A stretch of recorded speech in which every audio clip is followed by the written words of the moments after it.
Valve Software, perhaps one of, if not the most prolific companies within the gaming space, most well known, obviously, for their legendary digital distribution service and storefront, Steam.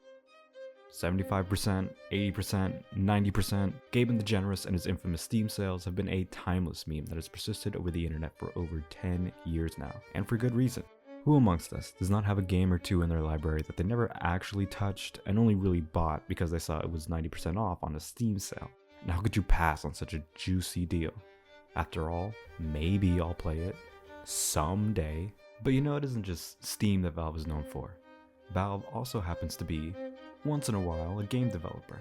A game developer with one of the most legendary catalog of games in the world. The Left 4 Dead series, Portal, Half-Life, Counter-Strike, Team Fortress, Dota 2. Undoubtedly, Valve has created some of the best games to have come out over the past 20 years. However, over the last decade or so, Valve have really slowed down in regards to their game production, leaving many of the aforementioned titles to languish, forgotten. Case in point, Valve released Half-Life 2 on November 16, 2004. That is almost 20 years ago. Team Fortress 2 was released in October of 2007, Left 4 Dead 2 was released November 17th of 2009, and Portal 2 was released April 19th, 2011. These legendary franchises that were instrumental in building Valve's reputation have been largely abandoned for over 10 years. And before you say it, no. I do not count spin-off VR gimmick titles like Half-Life Alyx and Aperture Hand Lab as serious additions to their respective series. All this to say that with the exception of Dota 2 and Counter-Strike, Valve has largely left their most successful and prolific series abandoned and forgotten. You could even say that they've been Left 4 Dead? Anyway, bad jokes aside, I'm sure you're asking yourself, where exactly are you going with this? What is your point? Do you even have one? Well, in order to answer that question, allow me to recenter the conversation on the focus of today's video, Deadlock. For those who don't know, Deadlock is Valve's upcoming third-person hero shooter MOBA hybrid. It's something along those lines. And I recently managed to secure my invite into the alpha. And I would like to share my experience with the game so far, as well as my concerns for the longevity and overall future of the game. So over the last few days, I've managed to put nearly 40 hours into the game, which has allowed me to try most of the heroes, and overall get a pretty solid first impression of the game, how it works and how it plays. Although, I'm still not sure what the fuck I'm supposed to do about this soul urn, and frankly I'm too lazy to Google it and find out. Coming from someone who's played a fair amount of Overwatch and an absurd amount of Dota 2, goodness gracious, I've personally really enjoyed this fusion of their respective genres. The objective of the game is on paper fairly simple. There are 4 lanes that will periodically spawn creeps that will charge down their respective lanes and fight in your name. Your objective is to destroy the enemy patron, which sits at the heart of the enemy base. You have many options available to you as to how you want to achieve this task. You could choose to barrel down every single one of these lanes, destroying first their guardian, then their walker, then a pair of guardians, then destroy the 2 shrines, shielding the enemy patron, before finally destroying the enemy patron itself. Twice. Once in the sky above their base, and then one final time in the pit in front of their base. Or, alternatively, you could, all 6 of you, just barrel down a single lane, paying no mind to anything or anyone else, and attempt to blow up the enemy patron that way. Or, you could spend the entire game farming enemy heroes, playing an assassin role, while your team does all the silly objective gaming. Or you could choose to play Deadlock PvE Simulator, and do nothing but hit creeps and mow down towers. The world is really your oyster as far as how you would like to approach the game and its main objective. And the game's heroes and their excellent design philosophy help to further enable this diversity of playstyles. The game has a very impressive initial roster of heroes, all with unique and impactful abilities. Unlike some games in the MOBA genre, you have heroes like Abrams, flying into orbit and then slamming back down to Earth, stunning and damaging all enemy heroes in a massive AoE. You have Seven, who can create a literal lightning storm around him, frying anything and anyone dumb enough to stand in the AoE for too long. And one of my personal favorites, Viscous, who can roll around Overwatch hamster style in a giant ball of green goop, damaging and stunning enemies as he goes. The hero design in this game is simply fantastic. But the game also has so much more for you to sink your teeth into in terms of depth. For instance, the laning stage.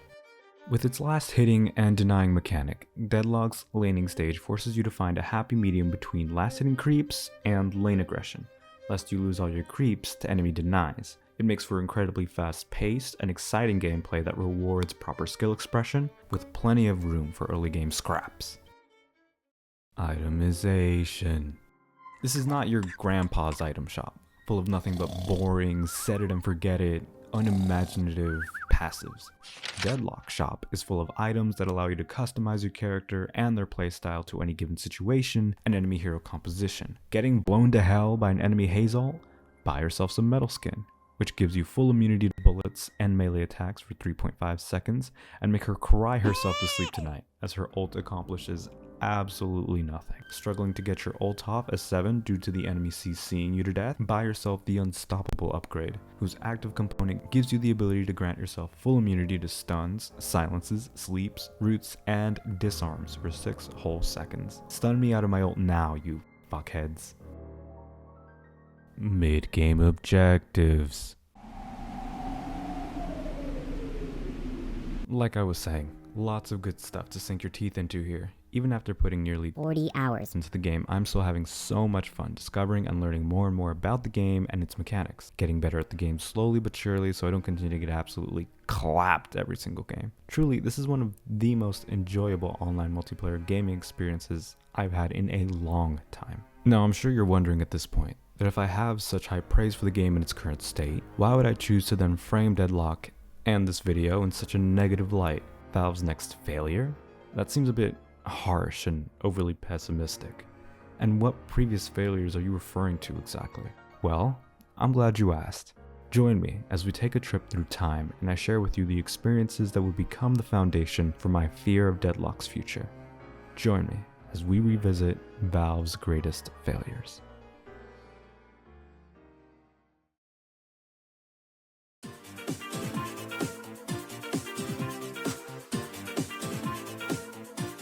It's the summer of 2017. Mi Gente by J Balvin is blasting on the radio of your 2004 Honda Civic as you drive home from watching Spider-Man Homecoming in theaters. And you could not possibly be more excited for the future, because you've heard whispers on the wind that there could be a new Valve game on the horizon. You can't remember the last time Valve put out a fully fledged game, and your mind is racing with the possibilities. What could this new game announcement possibly be? Half-Life 3? Portal 3? Something new and completely unexpected entirely? Well, fortunately for you, you wouldn't have to wait too long, because in August of 2017, at the Dota 2 International Tournament, Valve would announce their highly anticipated, brand new upcoming title.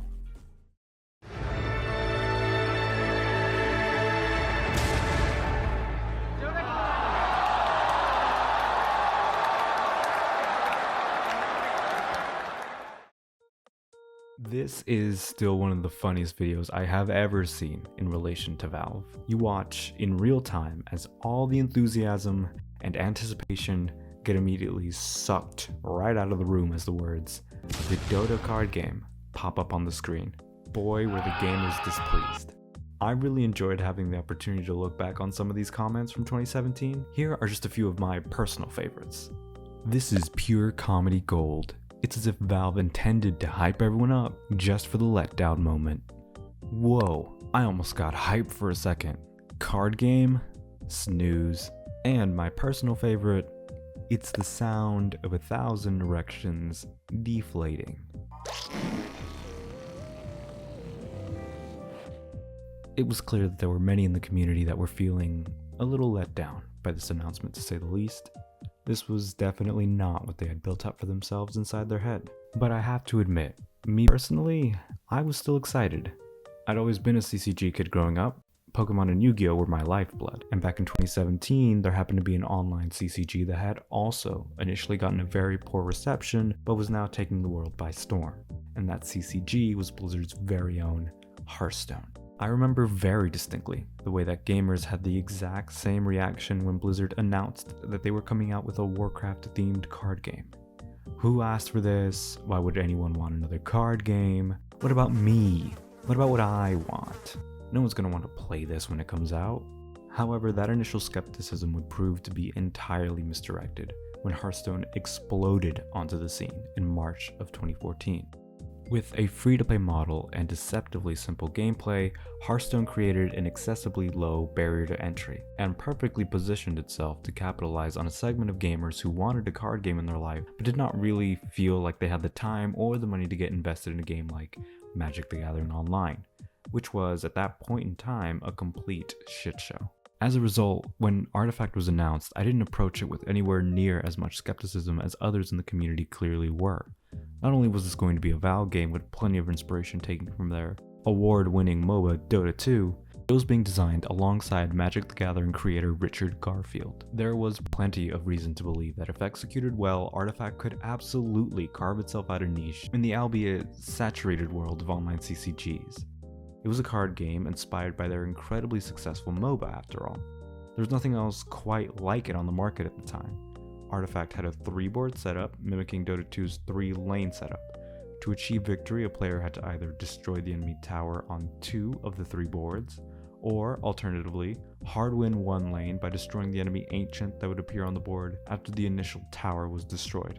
The game also had a shop phase in between turns where you would be able to buy miscellaneous items to upgrade your hero cards, with gold that you earned by destroying enemy minions and heroes during the battle phase. Speaking of hero cards, at the beginning of each turn, each player would deploy to the lanes their hero cards alongside the auto-deployed lane creep cards. The hero cards, which could come in any variation of red, blue, black, and green.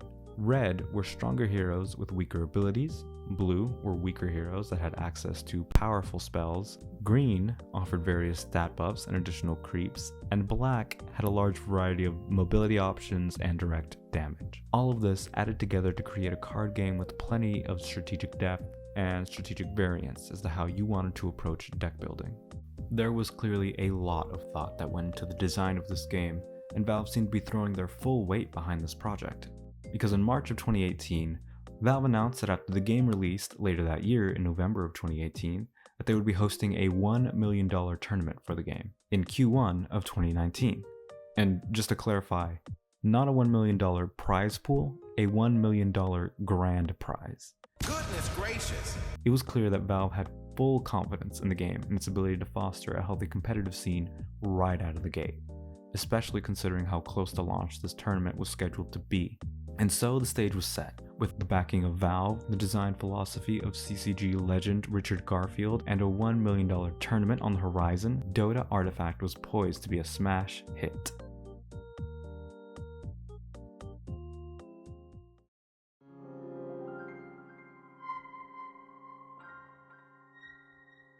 Artifact would launch on November 28, 2018, and initial reception was certainly mixed.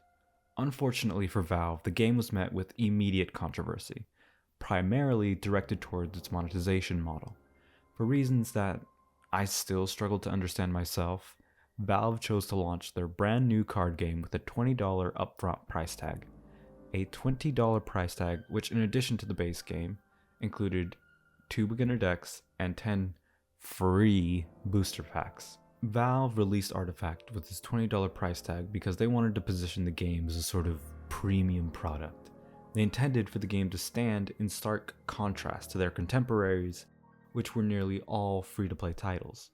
Gwent, Duelist, Hearthstone, even Magic. And to their credit, Artifact definitely stood out from the crowd, but not in like a cool anime pro tag walking down the street kind of way, more of like a pissing your pants in public kind of way. In a way that just fills you with just a deep sense of shame and disgust. I think it's very evident that Valve severely underestimated just how crippling this would be for the game's initial proliferation. Whether you love or hate the free-to-play model, that's inconsequential. It doesn't change the fact that the free-to-play model has become the industry standard that people expected from online CCGs.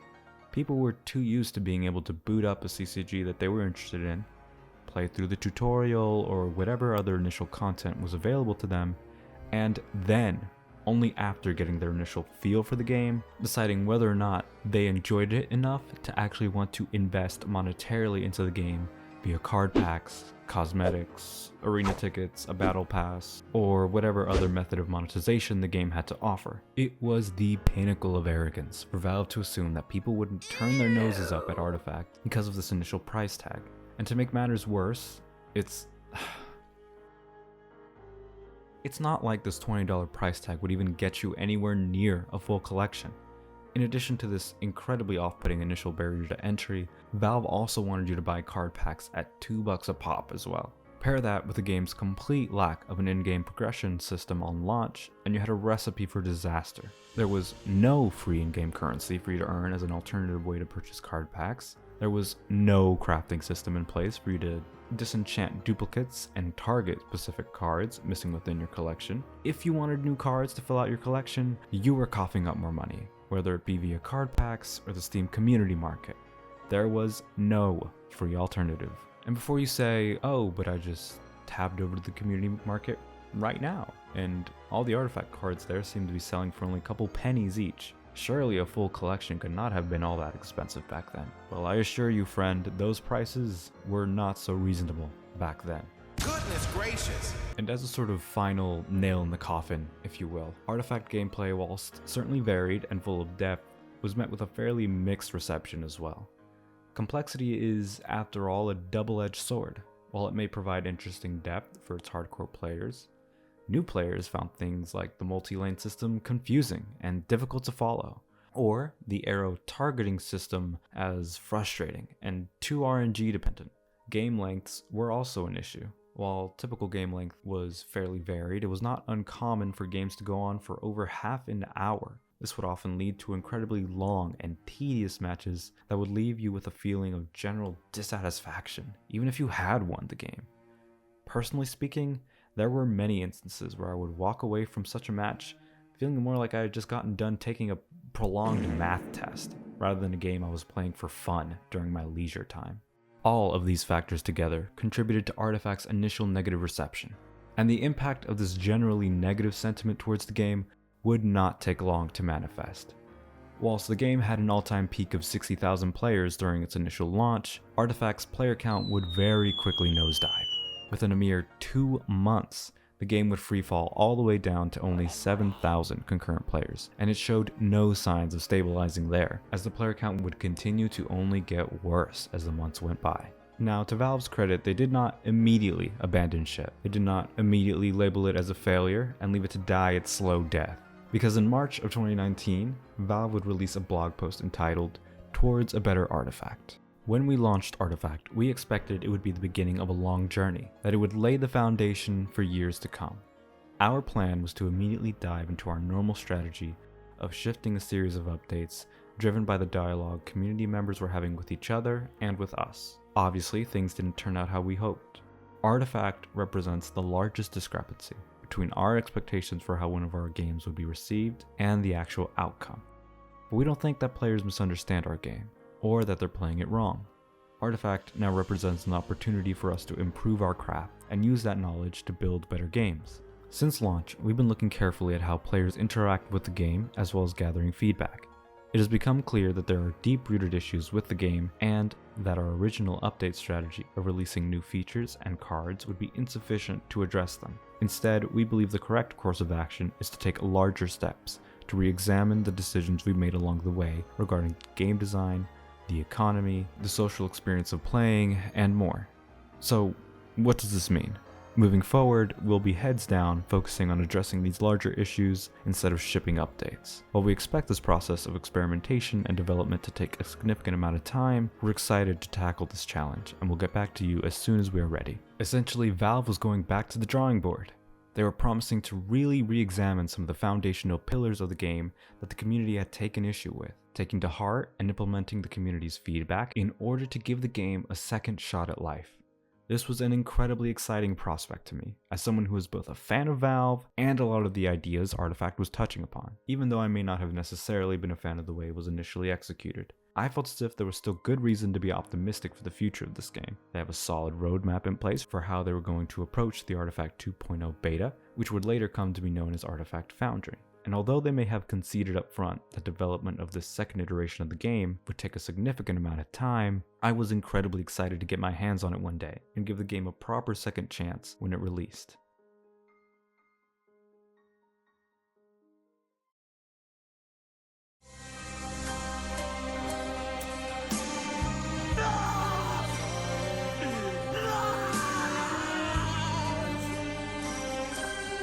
What the fuck?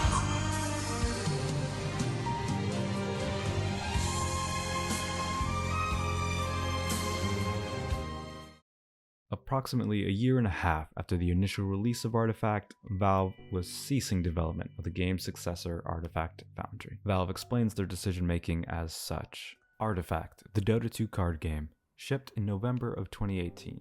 Despite good initial sales, our player count fell off pretty dramatically. This warranted a shift from the service/update development model we had planned to a full reevaluation of the game's mechanics and economy. It's now been about a year and a half since the current Artifact team began work on a reboot in earnest. While we're reasonably satisfied we accomplished most of our game's side goals, we haven't managed to get the active player numbers to a level that justifies further development at this time. As such, we made the tough decision to stop development on the Artifact 2.0 beta. Now, I am not a game developer. I have no experience in the industry. I have no idea how truly reflective interest in a game's beta translates to interest into the game once it actually goes live. All I could see, along with many other fans in waiting, was that this second iteration of the game was being taken out back and shot in the head before it even really got its chance in the sun. There could be no question this time around. The game was well and truly dead, with no hope of coming back. In Valve's own words, Artifact represented the largest discrepancy between their own expectations for how a game would be received versus the actual outcome. Artifact was not just an underperformer, it was a complete failure.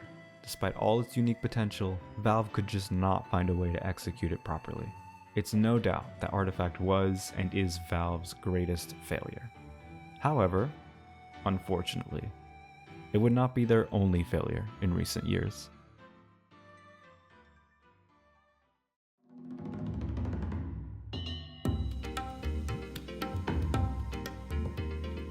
So I'd reckon that many of you are already familiar with the auto battler genre in one way or another, whether it's through Hearthstone's Battlegrounds, Teamfight Tactics, or even the original auto chess mod.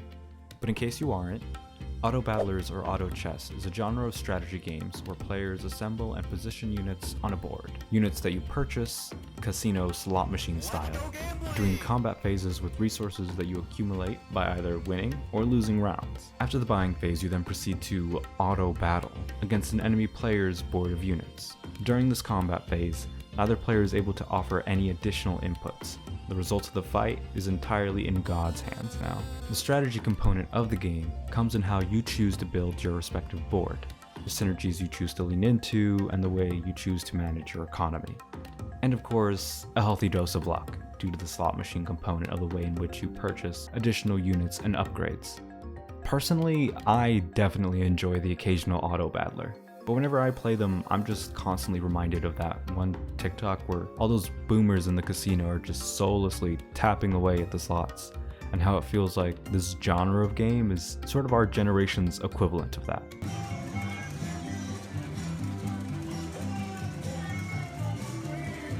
But I digress. We're not here to discuss how boomers spend their final moments before they're laid to rest. We're here to discuss Dota Underlords. If you've never heard of Dota Underlords, which to be honest, I'm sure is most of you, I reckon you'd be surprised to learn that Dota Underlords was actually one of the first of the auto battler genre to hit the market. Despite talks with the original creators of the mod, Dota Studios, falling through, the reasons for which were never fully disclosed, Valve still managed to be one of the first to push to market their newly polished version of the auto chess genre, Dota Underlords. Yes, before Hearthstone Battlegrounds, before Teamfight Tactics, before Super Auto Pets, Dota Underlords were the first to strike while the iron was hot. After all, they were perfectly positioned to. Now, it doesn't take a financial genius to identify the potential advantages in being one of the first to push their product to market, especially in a scenario like this. Valve could have very easily snatched up all the curious new gamers who are interested in checking out this brand new auto battler genre, and gotten them excited and invested in their iteration of the genre, thereby making them incredibly unlikely to try out and get invested in their competitors once they inevitably came out with their version of the auto battler genre. As anyone who has played or just knows somebody who plays League of Legends or Overwatch knows, the quality of the game doesn't really matter. Once a game has been established as somebody's main game, they will cling to it like a toxic ex, no matter how bad it gets. This is the Overwatch I live for, baby! Woo! More of it's on my robots, I need them! I haven't played tank in weeks, and this is the exact invigorating boost I needed to want to play again! Woo! Hell yeah, that's true Overwatch right there. Two of us are just fucking banging their nuts against each other! Oh, there's a Malga! So how was it that Valve was not able to build this loyal player base despite being the first to the party? Well, speaking as someone who played and enjoyed Dota Underlords from the very beginning, I can say fairly confidently that the game certainly had a good start. It succeeded in capturing a lot of the elements that made the original Dota Auto Chess mod so engaging and addicting. Unfortunately, Dota Underlords fell victim to a phenomenon I like to call Valve content cadence. For anyone who plays Dota 2, Valve content cadence is not an unfamiliar concept to you, but put simply, Valve content cadence describes Valve's infrequent and often poorly communicated updates to their live service games.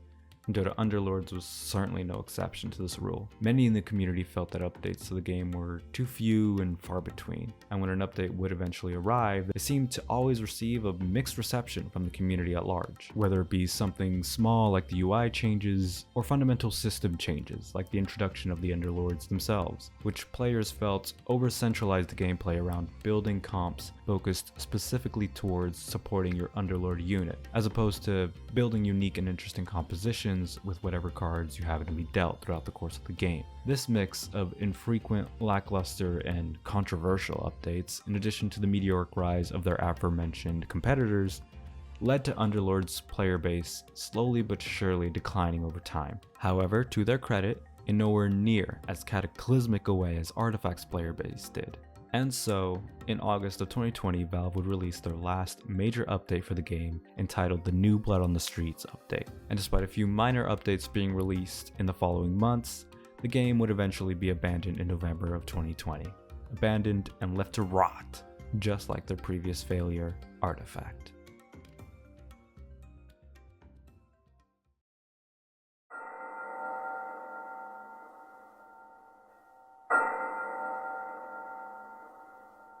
It breaks my heart that both of these projects had to meet the same tragic end, especially for me as a casual enjoyer of both games. Both games had such exciting potential, and yet Valve abandoned them all the same when things started going downhill.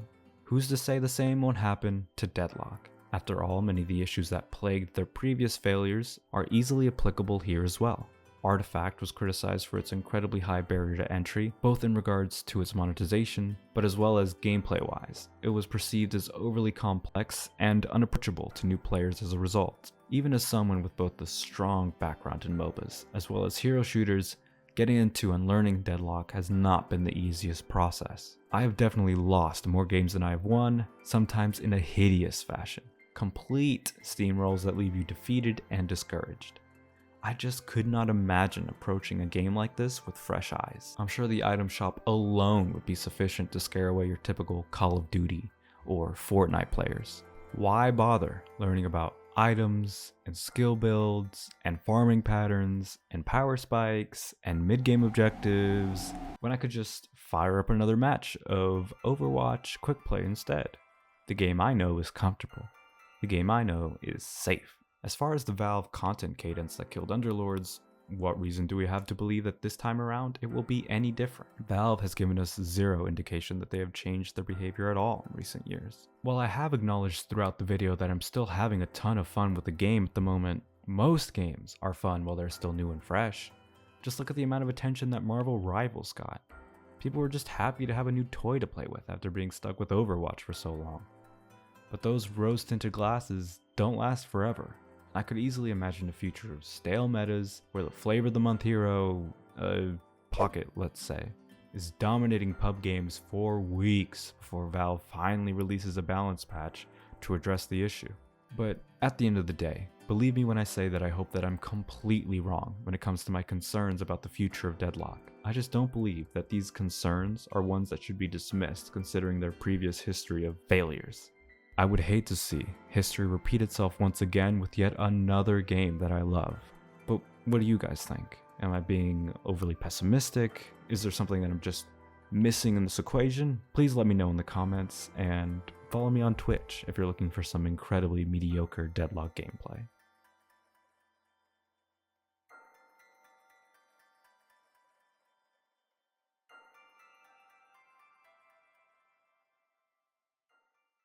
Soon? Anytime, really. Ah, a courier has arrived.